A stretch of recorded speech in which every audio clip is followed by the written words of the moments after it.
there have been situations where when we've been able to educate someone like a madam who's in charge of a bar or something like that about how there's another way for them, there's another option for their life, and to help them see that every human being that they're facilitating a sale for has dignity and worth, and that they have dignity and worth, it can change their story.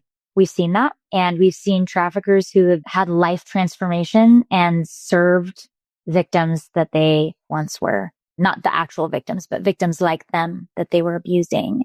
So it's really softened my heart to be open to and committing to seeing every person for the dignity and worth that they were created to have, and to understand that, if you will, second chances or opportunities to learn, grow, change can be there, should be there.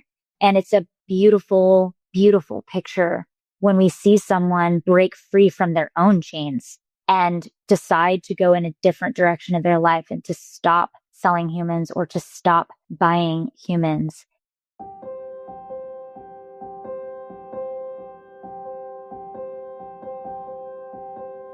Hello, sweet friends. I'm Stephanie Jacobs, a storyteller and advocate for social justice, and your host of the Love Light Stories podcast, a place where we uncover a deeper understanding of humanity through beautiful, redemptive stories that inspire our hearts. If you long to see more love, empathy, and true connection in our world and your own life, you're in the right place. After spending multiple years studying social justice issues, I've realized the power story has in helping us to understand, empathize, and transform our worldviews into something that's just that, views that are truly worldly. Here in this space, we'll embrace our humanity through raw and authentic stories told by real people themselves. We'll amplify their voices and learn to connect in more meaningful ways. Poverty, human trafficking, incarceration, race, immigration, and more. We'll embrace difficult conversations, sometimes controversial topics, and lighthearted stories too. If you wish to uncover the hope, love, empathy, and connection we can find in our fellow humanity, this is a show for you. So, are you ready, lovely? Let's jump in.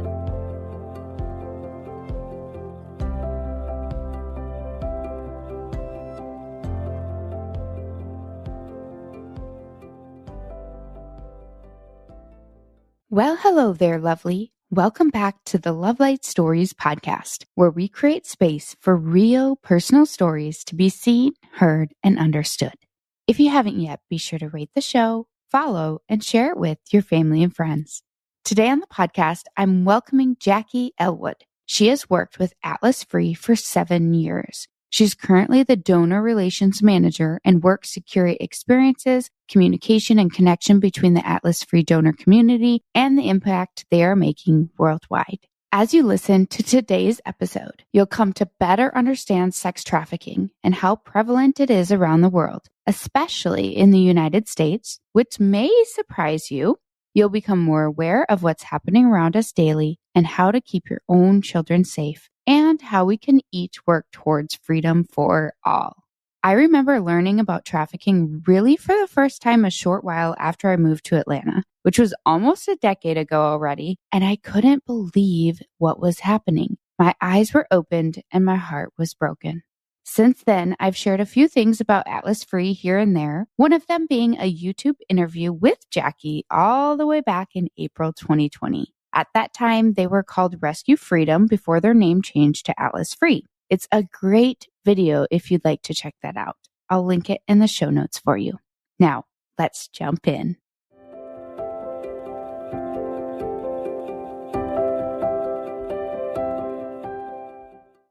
Jackie, welcome to the Love Light Stories podcast. Thank you for joining me today. Thank you so much for having me. I'm looking forward to our conversation today.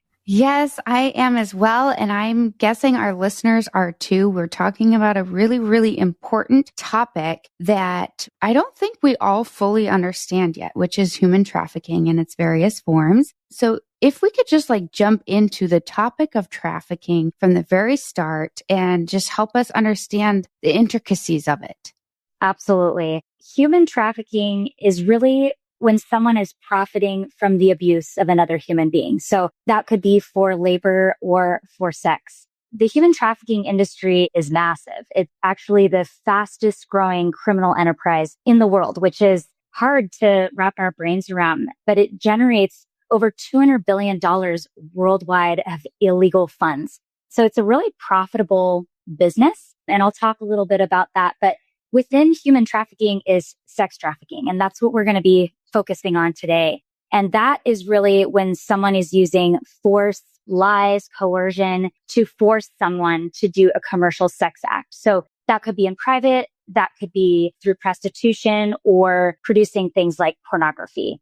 It's a massive industry. Sex trafficking specifically is truly making the world unsafe for 6 million men, women, and children. And it's growing. So when we look at sex trafficking and just human trafficking in general, we want to look at what are kind of the main drivers. What is causing this to be a profitable industry? What is causing people to be trapped in exploitation? And so there's really 4 key areas. One is traffickers target vulnerable people, people who don't have jobs, don't have stability for one reason or another are the perfect target for a trafficker to lure in somebody, to lie to them, to offer them an opportunity that is not what they think that it seems. The second is really barriers to freedom. So what that means is when someone's trafficked, it's really hard to get out of the life because of physical harm, psychological harm, many different factors. And so if there's no option or opportunity for them to escape, it's really hard to get out of the life. And so you just continue that cycle of being trapped. The third is a weak justice system. So at the end of the day, if we cannot hold perpetrators accountable for buying and selling human beings, then it continues to thrive, right? And so over the last 4 years, human trafficking convictions have dropped by 25%. It's a significant problem that has to continually be addressed and educated about. Otherwise, a weak justice system just doesn't hold anybody accountable for the human trafficking issue. And then the fourth is demand. You know, if you got people who are wanting to buy human beings, they're wanting to buy sex. And so if you don't make it problematic for someone who is purchasing, or you don't raise awareness for why it's wrong, then the demand doesn't go away. And therefore that industry continues to thrive. We kind of summarize that across those 4 areas, that those are really the key drivers that move the human trafficking industry, that make it thrive, and that ultimately make it really hard for someone who's been exploited to leave the life of exploitation and experience the freedom of dignity and worth that we all deserve and all were born to have. So that's kind of at large what human trafficking is and how it thrives. Thank you for sharing that with us, because I think human trafficking in general tends to be a topic that we don't see very often. Like, we hear about it, but we don't see it around us. And that's by design, right? It's this hidden underground network, I guess you could say, in a lot of ways. Can you just share a little bit too about how sneaky or how these things come about? At the end of the day, traffickers are cunning. They're smart. They're highly networked, and they're able to move people in and out of spaces in the shadows. A lot of what happens online, and it just depends on the country and the region. In some areas, trafficking is very much in the front of culture. It's happening on the street. It's happening in bars and clubs. Some areas of the world, it's commercial industries that are driving tourism. People are coming to buy sex from that location. And so that's a little bit more in front. But in a lot of cases, it's online. It's on the black market. It's happening behind closed doors. It's happening in places that we don't even realize. I remember walking through a market one time that was just, it was your general market with food and just different goods. And when you walked all the way to the back of the market is where all of that was taking place. You wouldn't even know unless you knew to search for that.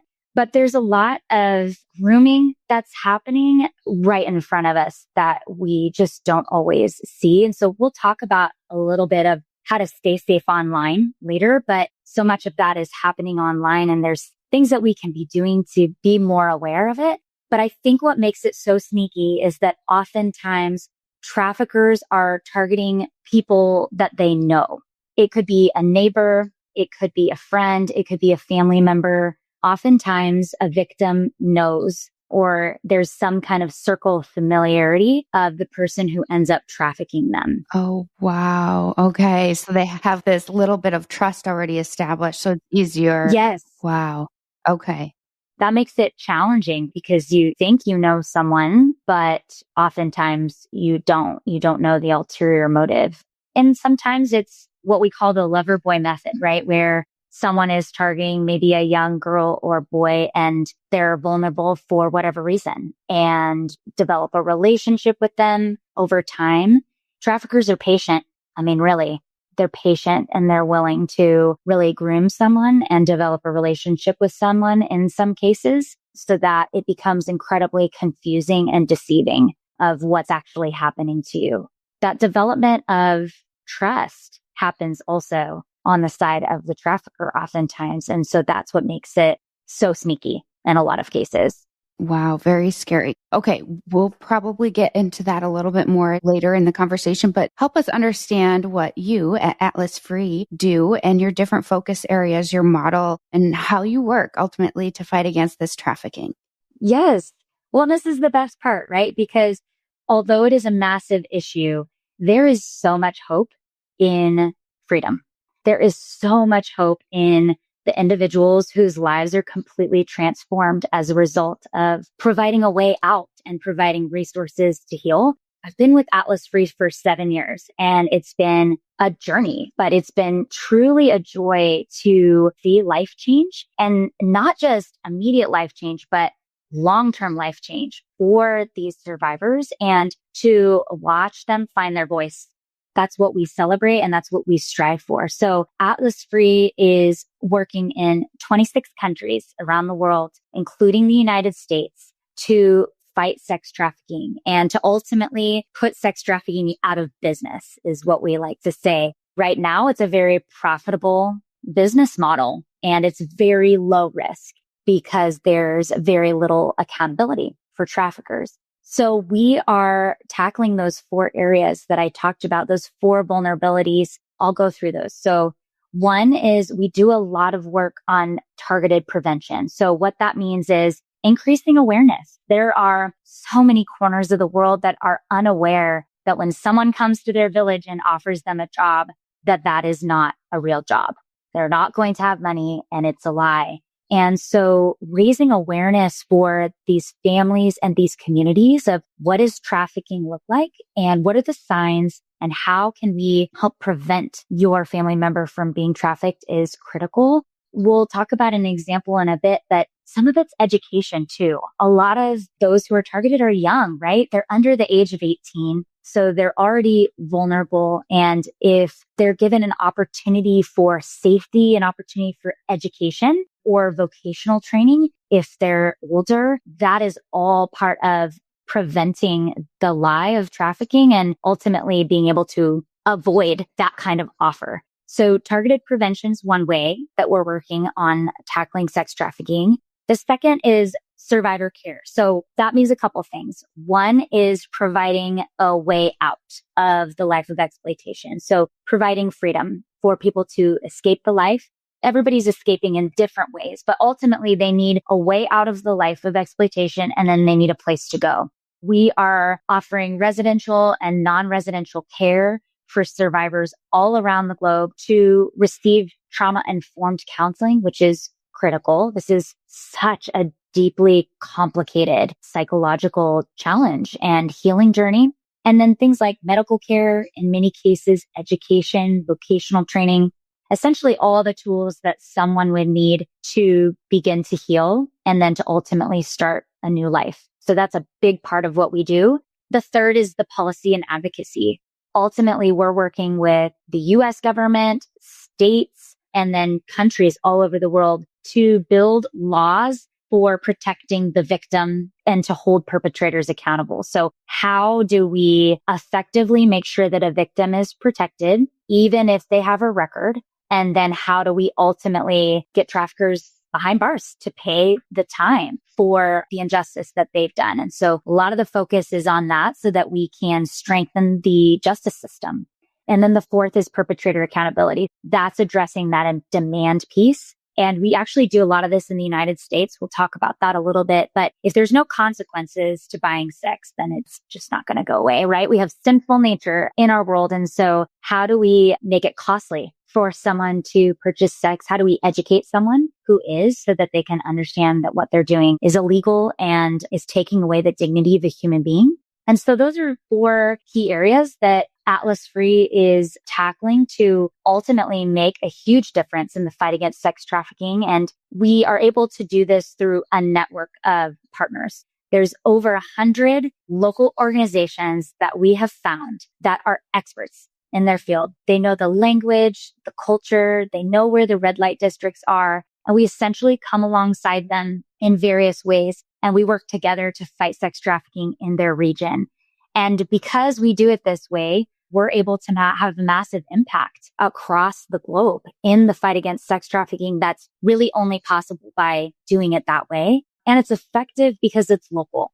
In so many cases, victims need a familiar environment. At every country, trafficking looks different. And so the healing process and the services that they're going to need look vastly different. And so we have to take a localized approach in order to help someone heal as an individual based on their needs. So that's what we're doing at Atlas Free. And we've been growing over the last several years. And right now, because of this network, we're able to provide freedom for 8 men, women, and children every day.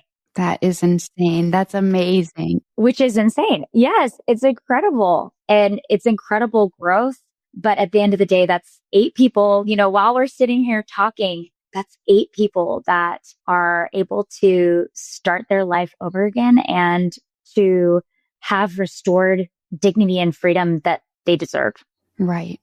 Wow. Could we just dig into your network members a little bit and understand that for those listening? Because I think it's very important and unique in that you're able to coordinate your efforts across the globe in this work. And like you said, that's really necessary to kind of fight against this issue. And so how do you support your network members, or what does that network look like?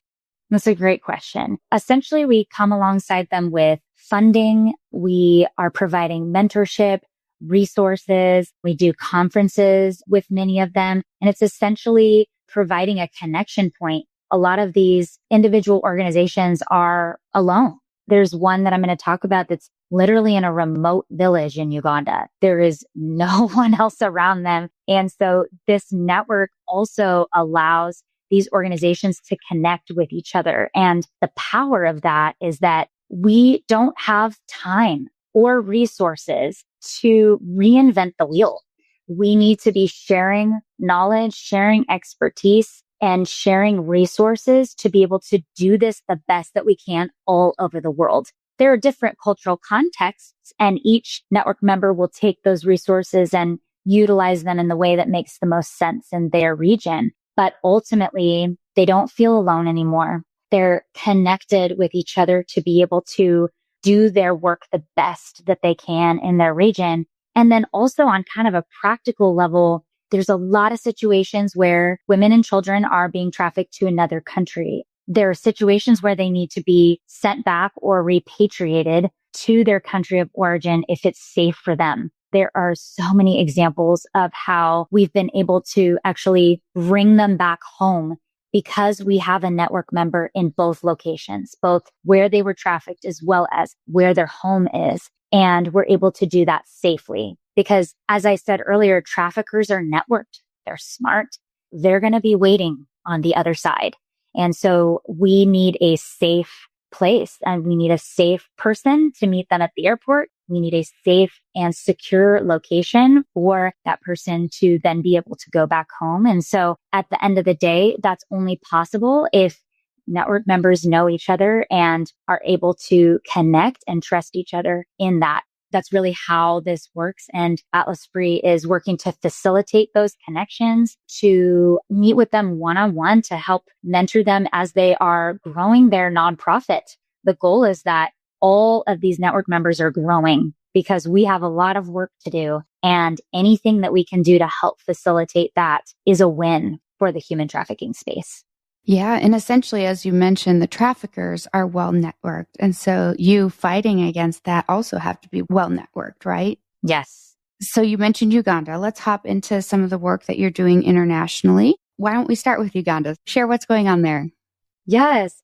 There's some pictures that you can see on the podcast page for a couple of these examples, but I wanted to highlight our work in Uganda. In this remote village that I was speaking to, women and girls are sold for less than the price of a goat, which is just hard to imagine, but it is a remote area. So what had been happening up to this point is once women were rescued in this area, they were taken to safe homes that just didn't look like their home. It just didn't feel like their home. And so there was less success for them in their healing journey. A network member that we are now partnering with decided to do it differently and create a space that emulated their home. You'll see in the picture that their huts, they look like the huts that these women came from, their homes that they came from, but they're beautiful inside and they're safe homes for these women to go through their journey of healing. We partnered with them and were able to double their capacity. So we were able to help them build 3 more huts because there's a lot of women who need these safe homes. The picture really does it justice, but each hut is really just a beautiful picture of dignity and freedom. These women are able to go through the healing process, and they are having a higher success rate for women staying out of a life of exploitation and successfully healing. On average, it takes about 7 times for someone to leave the life of exploitation to stay out of the life of exploitation. In many cases, an environment that they feel safe in, that they recognize is critical to their healing journey. They can be given an opportunity to leave the life, but the psychological, emotional, and physical trauma that they've gone through makes it really hard to stay out of the life of exploitation. So providing a place like that is critical to their success. Can you dig into that a little bit more? What makes it so hard for them to stay out? We have a very specific trauma-informed counseling program that we share with our entire network. It is a combination of a lot of different methods because human trafficking, when you're trafficked, you have multiple traumas. So like you and I, we have trauma in our lives from various things like car accidents or a situation that we've been in. There's trauma all around us, right? A trafficking victim is experiencing trauma on a massive level every single day. They're being bought and sold multiple times a night. That's multiple traumas a night. In addition to that, they're often abused by their trafficker as well. And then in a lot of cases, their families are being threatened. There's just a lot of different factors. And so what that means is the trauma is so deep that often there's a trauma bond that develops between the victim and the trafficker. Even if a way is offered out, first of all, they don't trust anyone. Why would you trust anyone anymore? Trying to build that trust with someone to offer a way out takes time and relationship building. And oftentimes, because of that trauma bond, it's really hard for them to understand that they deserve better. It's this psychological lie that they don't deserve anything different. Mm-hmm. The shame and guilt. There's shame and guilt. Absolutely. There's a lot of different factors, but at the end of the day, so much of it is that psychological manipulation that is happening that makes it really challenging to believe that there's something better and that something better is even safe for them. That makes a lot of sense. Thank you for explaining that, because I can imagine, you do hear stories of people escaping on their own. So when you hear those stories and then you hear that there's people going back, you start to wonder why they might be going back. But is it perhaps the people that are escaping? Are they often escaping early on in the trafficking situation where they're less enveloped in this trauma? Or is that not necessarily the case? It's a great question. It's not necessarily the case. Okay. The likelihood of going back to the life is similar in either scenario, whether someone is escaping on their own or escaping with assistance. It just depends on how long they've been trafficked, what kind of trafficking they're experiencing, and even how young they were when they were trafficked. So a lot of different factors, but yeah, it's a good question. Let's go back to the work that you're doing internationally. How about in Mexico? I know there were some things you wanted to share there. Yes, we just had a team go down and actually visit the network member recently. And I was able to get some recent photos that you will get to see of this facility. But we are operating an elementary school in a red light district in Tijuana.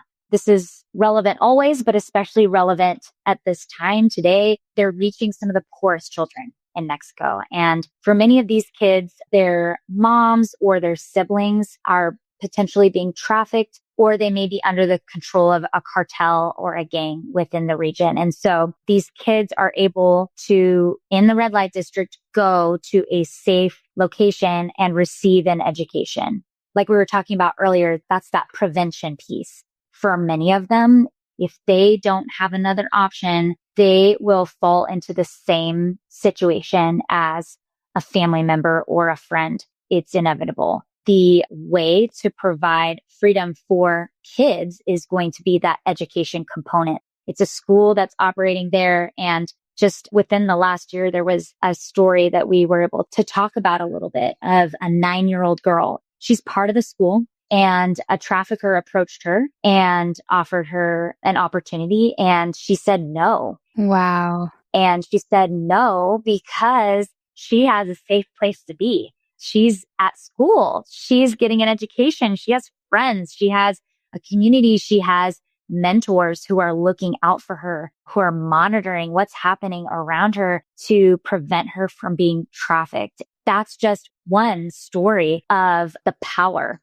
of the prevention component that specifically is critical in many regions, but in Tijuana especially. Many of the moms are just being marginalized and controlled under drugs. And it's hope. It's hope in the middle of darkness. And that's when I picture this school, I just picture light in the middle of a really dark place, just hope radiating from that school. And just imagine these kids growing up and not only personally being able to thrive, but ultimately also showing their family and their community that hope is possible.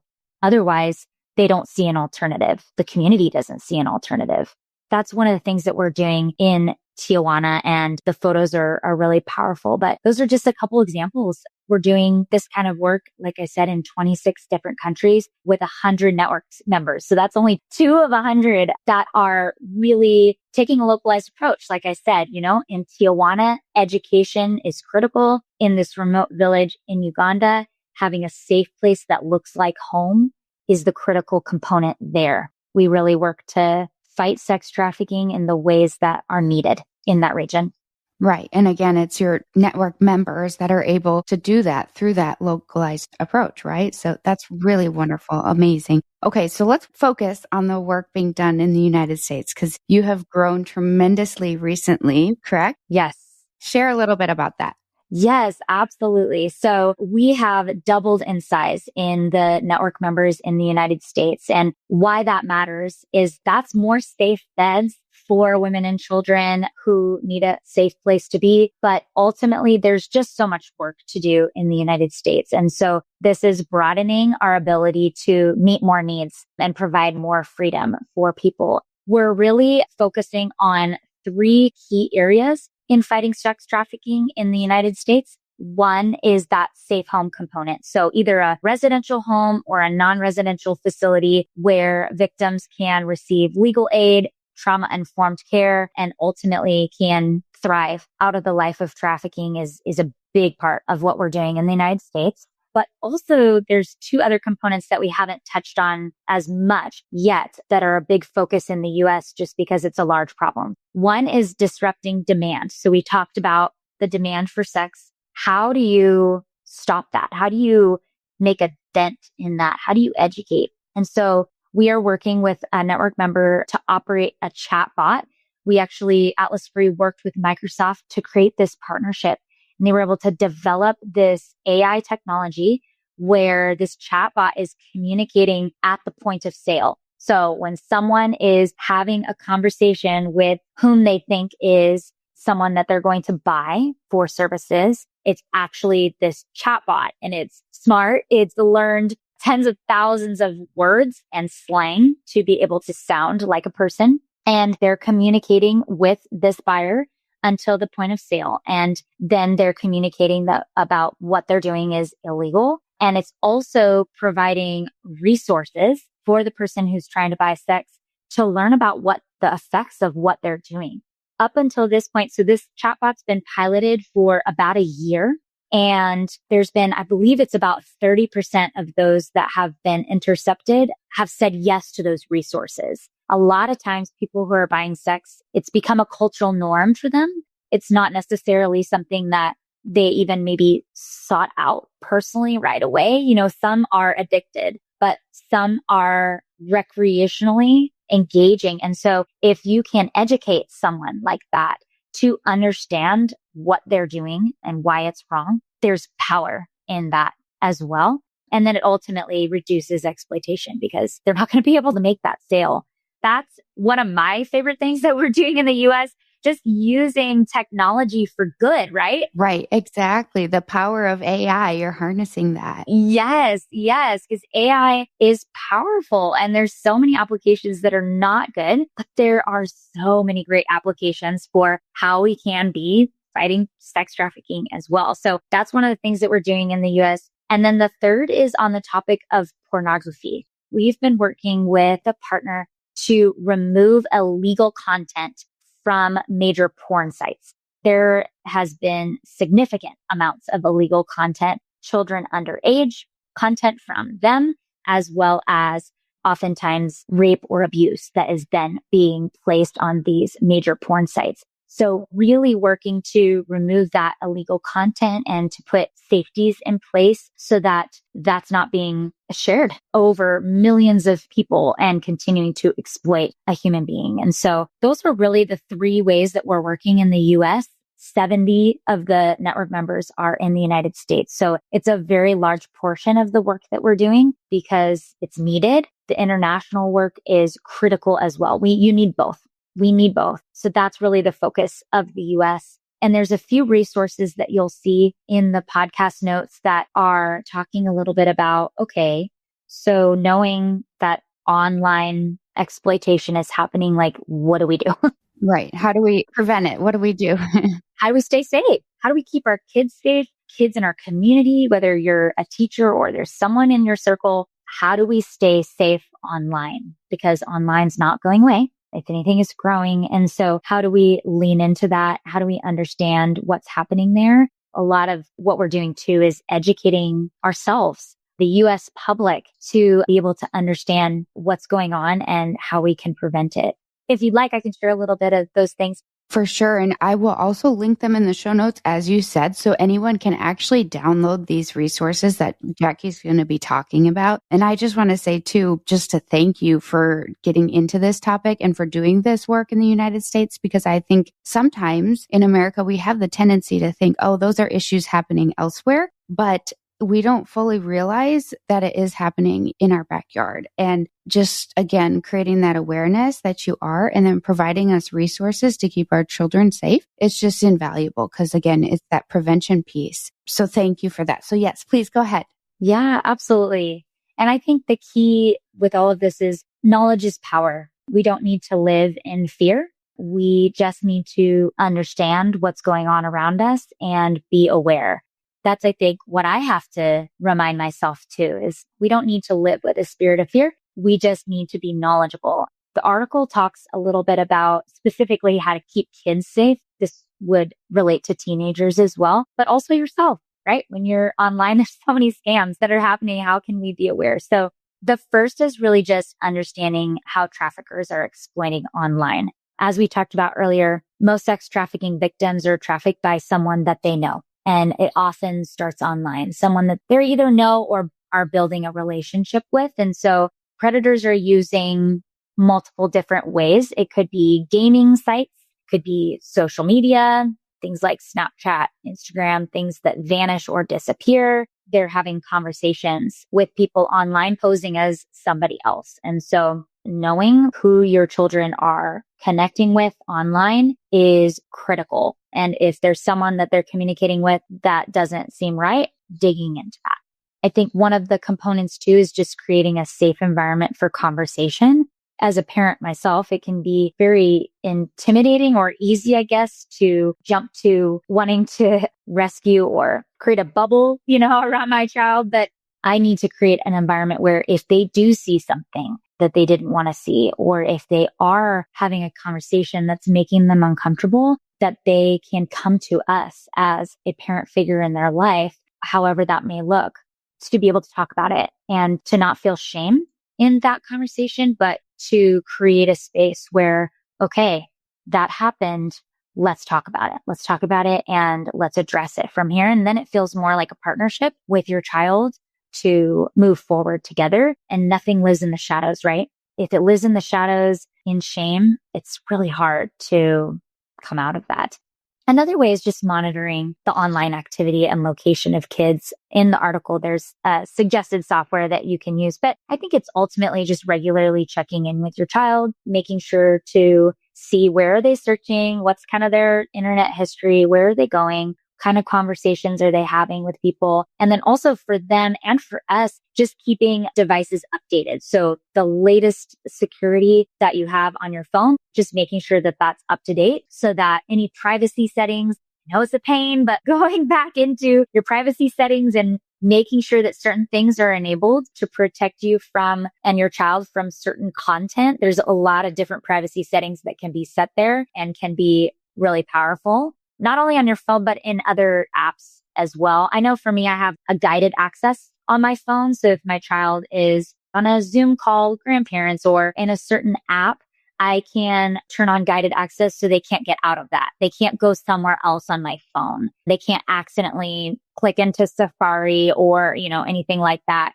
to then be able to get somewhere else on the phone. So even something as simple as that is really helpful to create some control, especially with little kids that they're bouncing around on the phone. Yeah. They think it's fun to swipe around. Yeah. Yes. They're like swiping. This is control. This is amazing. Yeah.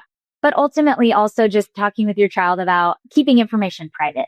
Social media makes it really enticing to share everything about yourself, where you live and where you're going and where you are, checking into different places. But those are all vulnerabilities and information that someone can use. But it's also the relationships that our kids are having. And how do we start to talk about healthy relationships and what it looks like to not be in a healthy relationship? So those are all kind of outlined in the article, but those are really tangible ways that we as parental figures, whether you're a grandparent or a teacher or someone who just has a child in your life, an aunt, an uncle, whatever it might be, we all have children surrounding us and can have eyes and ears for creating safe spaces for them to be able to talk.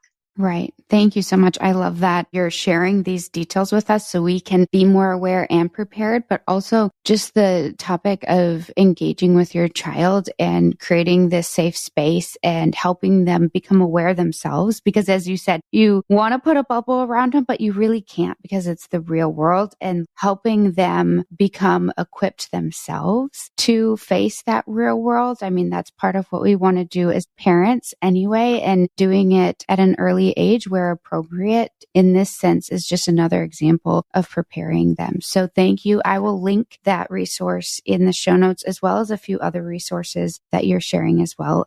We also talked, I think you had a very interesting perspective when we chatted a few weeks ago about having empathy for the perpetrators. Can you share your perspective on that? Because again, this podcast show is about being able to understand humanity and having empathy for everybody, because we are all human beings and we all have vulnerabilities. We live in a broken world and there are consequences, but there's always more to the story. So share that perspective with us.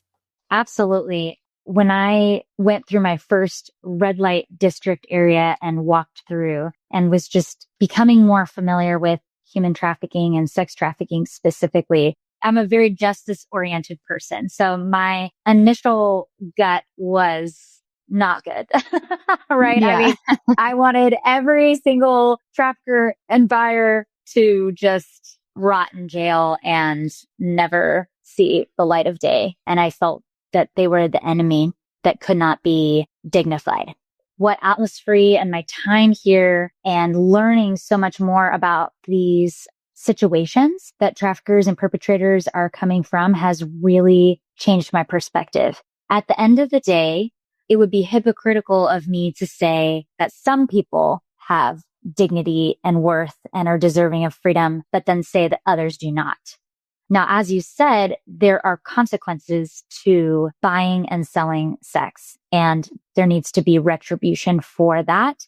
But in most cases, what we see with traffickers and pimps and madams is that they didn't just wake up one morning deciding, oh, I'm going to sell a human. It may have been abuse that they experienced themselves that started this journey. It may be a cycle that they cannot break generationally of a father or an uncle who went down that path.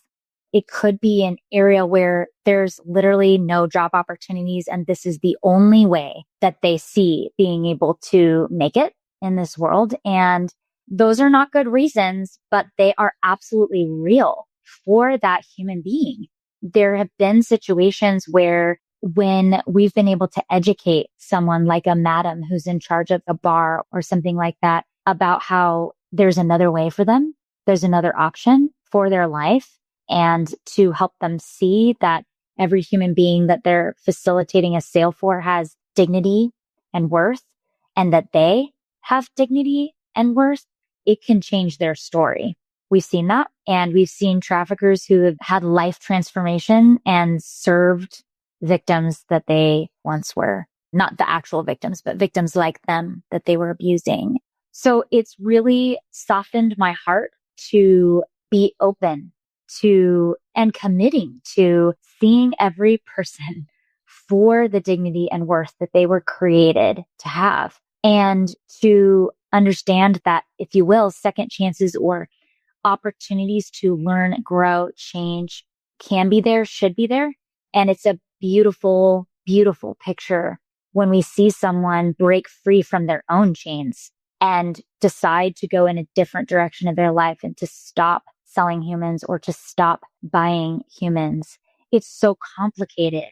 It's just not black and white. And I think that that's something that I've learned. And ultimately, we're fighting for every human. We're fighting for the freedom of those who are being victimized. And we are fighting for the freedom of traffickers and for those who are buying. And that's why with the chatbot, for example, we're providing resources because we want their life to change. We don't want them to live in a life where they feel like this is the only way to operate. It's a journey, but it's absolutely a journey that I have felt is necessary, and Atlas Free absolutely advocates for. So there's justice, but there's absolutely hope and freedom for everyone. Yeah, wow, that's really, really beautiful. And I can't help but think about if a trafficker's life does change and they begin to serve those they once hurt, perhaps. Again, the prevention side of how many lives you're preventing from falling into being trafficked as well. Is it often sometimes too that traffickers who are now working as a trafficker were actually trafficked themselves too, part of their story? Yeah, in some cases can be part of their story. A lot of it is some kind of abuse, whether they were trafficked or abused at home or in their community, something that has made them vulnerable in some way. And then everybody takes that and it affects them differently. Right. Okay. Well, thank you for shedding light on that, because I think it's easy to have the tendency to just completely think those are evil human beings. And it's more so that they're human beings that evil has grasped onto, right? And taken a hold of for whatever reasons that may be, as you described. So thank you for that. Do you have any other stories you'd like to share of survivors or anything of that sort before we begin to wrap up? Yes, I'd love to. I just have one that I thought we could close with. This survivor actually spoke at our Freedom Gala last year in Seattle, our fundraising evening. She received our 2024 Atlas Free Equiano Award. And I'll actually share a quote from her of what she shared at the gala. But her story is that when she was 17, she was living in Spain and she was living alone. So her parents had moved away. And so she, as many victims, were looking for work. She was looking for independence. And a man came to her and basically gave her an opportunity and said, I have a job for you. I have money.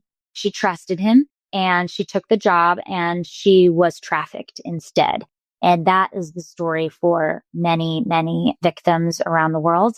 She was abused both by the trafficker himself as well as sold to many clients for sex. And she talks about her story. And there's a beautiful video that I can actually share of her telling her story. But he told her that there would be money and it was a lie. And it's a perfect example of that coercion. So after about a year, she didn't feel like herself anymore.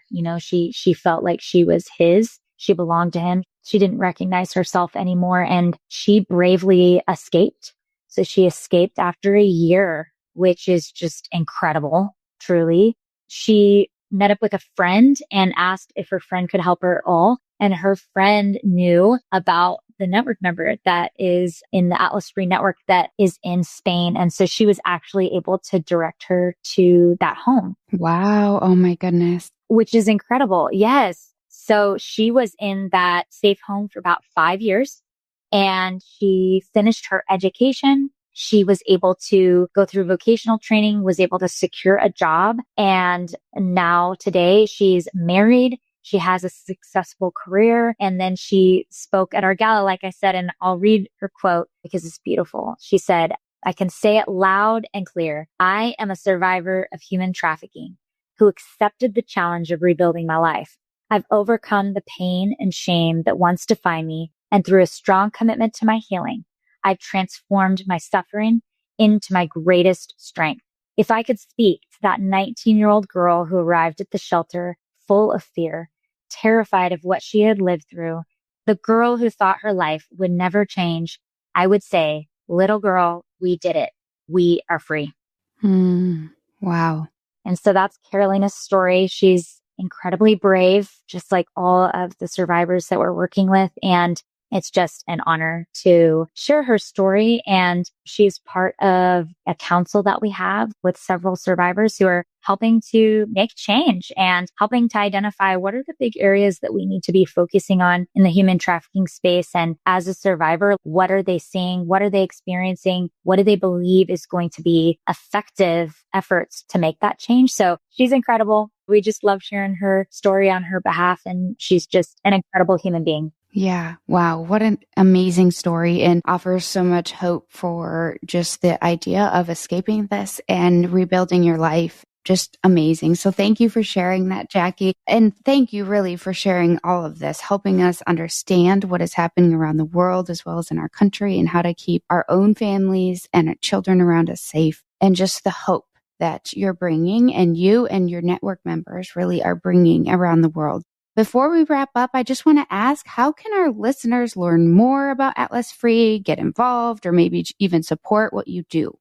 Yes, great question. Well, first and foremost, check out the resources that will be in the podcast notes. There's a lot of great information about how to learn more about human trafficking, how to spot human trafficking, how to keep our children safe. And we right now have a campaign all about fighting for girls. When we're fighting sex trafficking, we're fighting for girls. And so there's some great videos and resources there. So just educating yourself and educating the community around you and those that are in your inner circle is critical in raising awareness about trafficking. And then if you'd like to support financially, the best way to do that is to join our monthly giving program. It's called Team Freedom. And like I said earlier, when you join this monthly program, you're helping set 8 people free on average every single day. So when you join something like that, you know that every day is mattering. Every day is making an impact for these men, women, and children around the world. And that because we are working worldwide and in the US, you have a wide range of locations that you're able to make an impact within. And so you can learn more about that on our website at atlasfree.org. It's an incredible community of supporters who have said, yes, we want to support in this way every single month. So those would be the two big ways that you can support this fight. Wonderful. I will link your website as well so listeners can just go directly there and learn more. Jackie, this has been a very enlightening conversation. Thank you so much for taking the time to share about human trafficking and what you're doing at Atlas Free to fight against it worldwide. So thank you so much. Well, thank you so much for having me. And there's so much hope, and it's an honor to just talk about this topic, to educate on this. And we all have a part that we can play in bringing freedom around the world. So I hope that you leave encouraged today with hope for the future, because I certainly do.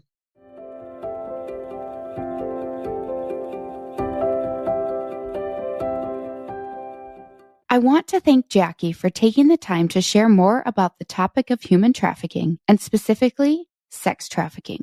Whether you've been aware of how prevalent this is in our world or not, I think it's so important to stay aware of what's happening around us and what it looks like. What a gift it is to have the chance to join Atlas Free in the fight for freedom too. Thanks also to Jackie for sharing the 3 helpful resources she mentioned, which I've linked in the show notes for you. Okay, so I want to take a moment and ask, what in this episode stood out to you? There were 2 things that especially stood out to me. The first is that 30% of online buyers have said yes to accepting resources to better understand what they're doing and why it's wrong. 30% is a big number, and personally, it gives me so much hope that these buyers are getting educated and hopefully choosing a better path. Secondly, I love Jackie's perspective of having empathy for the perpetrators. It's so easy to vilify those committing evil acts, but when we begin to see that there's perhaps more to their own story, we can begin seeing them with the dignity and worth they were designed to have. It's a powerful mindset shift that allows us to choose mercy and grace over hate. Well, lovely, that's a wrap on Season 2 of the Love Light Stories podcast. We'll be back with Season 3 launching on November 12th, 2025. You heard that right. This is a seasonal show, and it's been my privilege and intention from the very beginning to go deep as we uncover these beautiful redemptive stories of humanity, and then take some time to focus on serving my family for a Season 2. I consider this a heart ministry. I don't get paid to produce this podcast. Rather, my focus is to let God use me as a conduit to minister to your heart through these stories. I hope you find that so. If you've been touched by any of these stories this season, the best way you can support me is to leave a review on Apple Podcasts. This space can feel isolating at times, and hearing from you and getting to see how God is truly working in your heart is more than enough reward for this work. I can't emphasize how important your review and feedback is to me. I truly and absolutely love to hear from you. You can find a link in the show notes for this episode to leave a review, or go to stephaniemjacobs.com/podcast to leave a review on Apple Podcasts. I have so many powerful stories lined up for Season 3 already, and I just can't wait for you to join us. In the meantime, feel free to catch up on any episodes you might have missed. Just this season alone, we've covered topics on health trauma, veteran PTSD, life planning, mindset, racial reconciliation and healing, sexual assault, abuse, prison life, divorce, Down syndrome advocacy, racism, orphan care, the war in Ukraine, sex trafficking, inspiring testimony stories, and more. There is so much we can learn from our fellow humanity, and so much light and love we can find amidst darkness. Here on the Love Light Stories podcast, we're out to find more empathy, love, and true connection in our world. I'm so glad you're here, lovely. See you on November 12th for Season 3.